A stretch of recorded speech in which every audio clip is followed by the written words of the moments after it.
নমস্কার, জনশক্তি নেটওয়ার্কে আপনাদের স্বাগত। আমি শ্রীময়ী।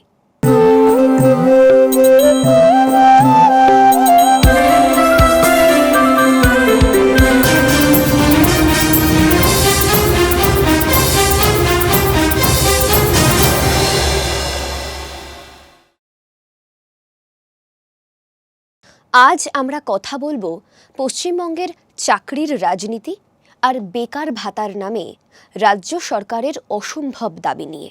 2021 সালের বিধানসভা নির্বাচনের আগে মুখ্যমন্ত্রী মমতা ব্যানার্জি ঘোষণা করেছিলেন ডাবল ডাবল চাকরি দেবেন, অর্থাৎ একটার বদলে দুটো চাকরি। সম্প্রতি ওনার আরও একটি দাবি সামনে এসেছে। এর আগে উনি বলেছেন এত চাকরি দেওয়া হয়েছে যে রাজ্যে বেকার থাকার কথা নয়, আর এবার কিছুদিন আগে বলেছেন 2.5 কোটি চাকরি দেওয়া হয়েছে। পশ্চিমবঙ্গের মানুষ হলে দয়া করে আপনারা হাসবেন না এই দাবি শুনে। তার আগে আসুন আমরা এবার একটু হিসেব করি।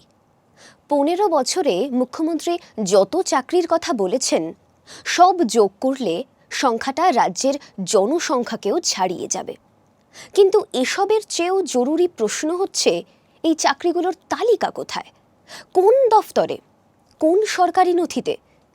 সরকার যদি চাকরি দেয় তার হিসেব সরকারের কাছেই থাকার কথা, কিন্তু 15 বছরেও সেই তালিকা তৈরি হয়নি। কি অদ্ভুত, তাই না?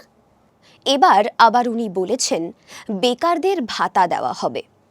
2026 থেকে 27 বাজেটে ঘোষণা করা হয়েছে যুবসাথী প্রকল্প। 21 থেকে 40 বছরের মাধ্যমিক উত্তীর্ণ বেকার যুবকদের জন্য মাসে 1500 টাকা করে ভাতা, বরাদ্দ 5,000 কোটি টাকা। রাজ্যে যদি বেকার নাই থাকে তাহলে বেকার ভাতা নেবে কে? আমরা কোনো ধরনের ভাতার বিরুদ্ধে নই। আমরা চাই যার প্রয়োজন তিনি আরও বেশি ভাতা পান, তিনি যেন দুর্নীতির শিকার না হন, তাকে যেন কোথাও কাটমানি দিতে না হয়। কল্যাণকর রাষ্ট্রে সরকারের দায়িত্ব মানুষের পাশে অনুদান নিয়ে থাকা। আর সবচেয়ে বড় কথা হলো, এই টাকা কোনো মমতা ব্যানার্জি বা নরেন্দ্র মোদী, অমিত শাহ কেউই তাদের পকেটের টাকা থেকে ভাতা দেন না। মানুষের দেওয়া করের টাকা থেকেই তা দেওয়া হয়। এটা কারোর দয়ার দান নয়। প্রথমে বলা হলো 15ই অগস্ট থেকে চালু হবে। দুদিনের মধ্যেই ঘোষণা করা হলো এই প্রকল্প মার্চ থেকেই শুরু। সত্যি ভোট বড় বালাই, তাই না? ভাবুন, যদি এত বেকার থাকে তাহলে ডাবল ডাবল চাকরির দাবিগুলো কি শুধুই রাজনৈতিক স্লোগান ছিল না? কি বলবেন আপনারা? না, অঙ্কটা মিলছে না। এমপ্লয়মেন্ট ব্যাংকে নথিভুক্ত বেকারের সংখ্যা 42 লক্ষ, কিন্তু 5,000 কোটি টাকার বরাদ্দে 1500 টাকা করে বড় জোর 28 লক্ষ মানুষকে ভাতা দেওয়া সম্ভব। বাকিরা, তারা কি বেকার নয়? বাকি তারা ভোটের অঙ্কে নেই। আরও বড় প্রশ্ন উঠছে আরও একটা বিষয় নিয়ে। সেটা হলো, বেকারত্বের কোনো প্রমাণ দিতে হবে না, নিজের ঘোষণা যথেষ্ট।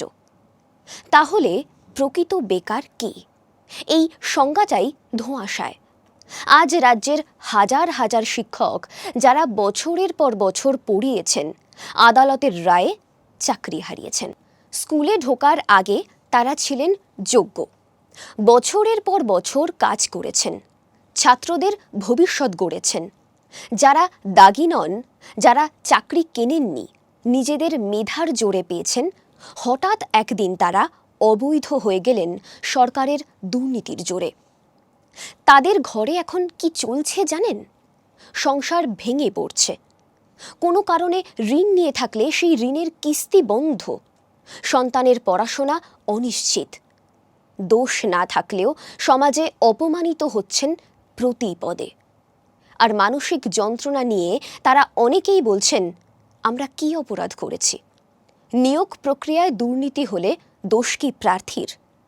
একদিকে হাজার হাজার মানুষ চাকরি হারাচ্ছেন, অন্যদিকে সরকার বলছে 2.5 কোটি চাকরি দিয়েছে। এই দুই বাস্তবতা একসাথে কি সত্যি হতে পারে? এটা কি সামাজিক সুরক্ষা, নাকি ভোট ব্যাংকের মাইক্রো টার্গেটিং? 5,000 কোটি টাকা বরাদ্দ করা হয়েছে, কিন্তু প্রশ্ন হচ্ছে এই টাকা কি উদ্বৃত্ত থেকে আসছে নাকি ঋণ বাড়িয়ে? পশ্চিমবঙ্গ সরকারের মোট ঋণ ইতিমধ্যেই প্রায় 6 লক্ষ কোটি টাকার কাছাকাছি পৌঁছেছে। প্রতি বছর রাজ্যকে শুধু সুদ বাবদি হাজার হাজার কোটি টাকা দিতে হয়। অর্থাৎ নতুন প্রকল্প মানে নতুন আর্থিক চাপ। যদি রাজস্ব না বাড়ে তাহলে হয় কর বাড়াতে হবে, নয়তো ঋণ বাড়াতে হবে। আর ঋণ মানে ভবিষ্যৎ প্রজন্মের ওপর বোঝা। তাহলে প্রশ্ন উঠছে, এই ভাতা কি করে দীর্ঘমেয়াদী কর্মসংস্থানের বিকল্প হতে পারে? একটু অন্যভাবে ভাবুন। পশ্চিমবঙ্গে মোট ভোটকেন্দ্র বা বুথের সংখ্যা প্রায় 80,000-এর কাছাকাছি। এখন যদি 28 লক্ষ সম্ভাব্য সুবিধাভোগীকে 80,000 বুথে ভাগ করি, 28 লক্ষ ভাজিত 80,000, তাহলে দাঁড়ায় বুথে গড়ে 35 জন। মানে প্রতি বুথে গড়ে 35 জন করে ভাতা পেতে পারেন। এটা কি কাকতালীয় নাকি রাজনৈতিক অঙ্ক? একটি বুথে 35 জন নতুন সরাসরি উপভোক্তা, যাদের হাতে প্রতি মাসে নগদ টাকা পৌঁছবে। সবাই টাকা পাবেন এই ধারণা তৈরি করা হচ্ছে, কিন্তু বাস্তবে অঙ্ক বলছে সবাই পাবেন না। প্রশ্ন উঠছে, বিরোধীরা যেখানে সংখ্যাগরিষ্ঠ সেই বুথ সমান সুবিধে পাবে এক্ষেত্রে নাকি বুথ ভিত্তিক মাইক্রো টার্গেটিং? যে শিক্ষক চাকরি হারিয়েছেন তিনি জানতে চান সত্যি কি। যে আনএডেড মাদ্রাসা বরাদ্দ পাচ্ছে না রাজ্য সরকারের প্রতিশ্রুতি সত্ত্বেও, তার শিক্ষকরা জানতে চান সত্যিটা কি। যে যুবক 5 বছর ধরে পরীক্ষার প্রস্তুতি নিচ্ছে সে জানতে চায় ভবিষ্যৎ কোথায়। যে পরিবার সন্তানের চাকরির আশায় দিন গুনছে তারা জানতে চায় ঘোষণার বাইরে বাস্তব কতটা। রাজনীতি প্রতিশ্রুতির ওপর দাঁড়াতে পারে, কিন্তু প্রশাসন দাঁড়ায় নথি আর পরিসংখ্যানের ওপর। ডাবল চাকরির দাবির নথি কোথায়? চাকরি হারানো শিক্ষকদের পুনর্বাসনের পরিকল্পনা কোথায়? আর বেকার ভাতা, সেটা কি দীর্ঘমেয়াদী সমাধান নাকি ভোটের আগে নির্বাচনী প্রলাপের মধ্যে দিয়ে বেকারদের মানসিক ক্ষতে বিষাক্ত মিথ্যের প্রলেপ? এই প্রশ্নগুলো সাধারণ মানুষের প্রশ্ন, শুধু বিরোধী রাজনীতির প্রশ্ন নয়। সিদ্ধান্ত আপনাদের। আমরা শুধু প্রশ্ন তুললাম। আপনাদের মনের এই ধরনের বহু প্রশ্নের হদিশ নিয়ে আমরা আবার আসব পরের পর্বে। ভিডিওটি শেয়ার করুন, মতামত জানান এবং সত্যিটা নিয়ে আলোচনা চালিয়ে যান। কমেন্ট সেকশনে লিখে জানান আপনাদের অনুভূতির কথা। Don't forget to like, share and subscribe to stay updated with the latest incidents. Hit the bell icon to never miss an update. We will see you next time with more news that matters. Stay informed, stay safe.